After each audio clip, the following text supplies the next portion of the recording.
ముందు టికెట్ల రేట్లు పెంపు విషయంలో మీరు అందరూ కలిసి వైఎస్ఆర్సీపీ ప్రభుత్వాన్ని కలవడం కూడా జరిగింది. సో దాని మీద ఇప్పుడు ఒక కొంత సిచ్యువేషన్ అయితే ఉంది.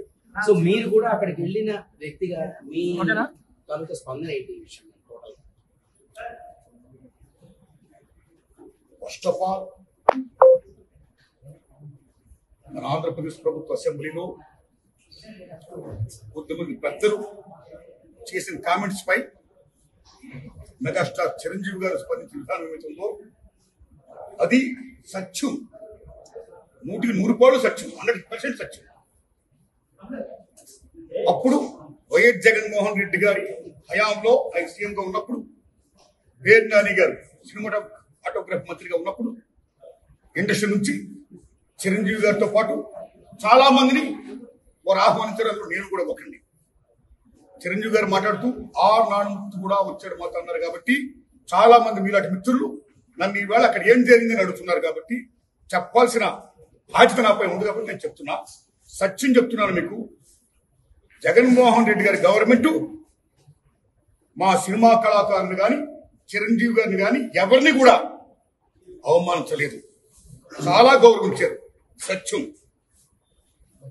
ఎందుకంటే కోవిడ్ కష్టకాలంలో సినిమా రంగం ఏమైపోద్ది అని భయోందనతో ఉన్న దశలో పరిశ్రమ పెద్దలందరూ కలిసి చిరంజీవి గారిని కలిశారు. పరిశ్రమ పెద్దగా ఆయన భావించి, ఆయన గౌరవించి నన్ను ఆహ్వానించారు. చిరంజీవి గారు స్వయంగా నాకు ఫోన్ చేశారు కూడా. అదే సంస్కారం. అప్పుడు నేను ఢిల్లీలో ఉన్నా. నారాయణమూర్తి ఇండస్ట్రీ కష్ట పరిస్థితిలో ఉంది. భారీ చిత్రాలతో పాటు సగటు సినిమా తీసిన ఇలాంటి వాడు అందరూ కూడా రావాలి, విప్లవం చెప్పాలి, మనందరం ప్రభుత్వాన్ని కలవాలి, ప్రభుత్వం నుంచి మనకి ఏ సహాయ శాఖలు వస్తాయో మనం స్వీకరించాలి, మనం విన్నవించాలి అని చిరంజీవి గారు చెప్పడం, అందరూ మిట్టవడం చిరంజీవి గారి ఇంట్లోనే ఇది జరిగింది. అప్పుడు అనేక మంది వారి వారికి అభిప్రాయం చెప్పారు. ఆయన్ని తీసుకుని మన సీఎం గారి వెళ్తూ నేను చెప్పారు. వారు సీఎం గారితో మాట్లాడారు స్వయంగా. అలా నేను కూడా పేరు నాని గారి మీద విజ్ఞప్తి చేశాను బందర్లో. అలా చాలా మంది విజ్ఞప్తి చేశారు. ముఖ్యంగా చిరంజీవి గారు తీసుకున్న రోలు సెల్యూట్, హోల్ హార్టెడ్ టెల్లింగ్. పరిశ్రమ పెద్దగా వాటి బెస్ట్ వర్ ఈ ప్లేట్ దట్ డే. ఆయన ఎవరు అవమానించాల, తను గౌరవించారు. మమ్మల్ని ఎవరు అవమానించాల, తను గౌరవించారు. మేమందరూ అక్కడికి వెళ్ళాం, సమస్యలను చెప్పాం.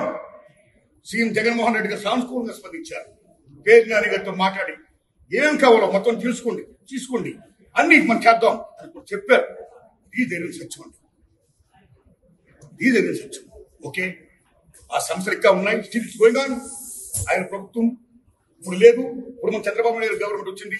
ఇప్పుడు ఈ గవర్నమెంట్ లో ఆనాడు ఎక్కడ ప్రియాంబుల్, గత గవర్నమెంట్ లో ఏ ప్రియాంబుల్ ఉందో, ఏ ప్రజలకి ఏ సమస్యలు ఉన్నాయో, ఏ ఇండస్ట్రీకి, cinema industry, anybody anything else, వాళ్ళకి ఏ సమస్యలు ఉన్నాయో అకార్డింగ్ టు ప్రియాంబుల్ గత ప్రభుత్వంలో ప్రజలు విన్నవించుకున్న విన్నపాలు ఏమైతే ఉన్నాయో ఆ విన్నపాలని ఇప్పుడు, ఆ సమస్యలు ఇప్పుడున్న ప్రభుత్వం చంద్రబాబు నాయుడు హయాంలో నెరవేర్చాలని, దానికి సినిమాటోగ్రఫీ మంత్రి గారు దుర్గేష్ గారు సహకరించాలని, మన తెలుగు ఇండస్ట్రీకి వెళ్లి ఇవాళ డిప్యూటీ సీఎంగా ఉన్న పవన్ కళ్యాణ్ గారు చొరవ తీసుకోవాలని నేను విజ్ఞప్తి చేస్తూ మా సమస్యల్ని, మన పరిశ్రమ సమస్యల్ని క్లియర్ చేయాల్సిందిగా మనస్ఫూర్తిగా వారిని కోరుకుంటున్నాను.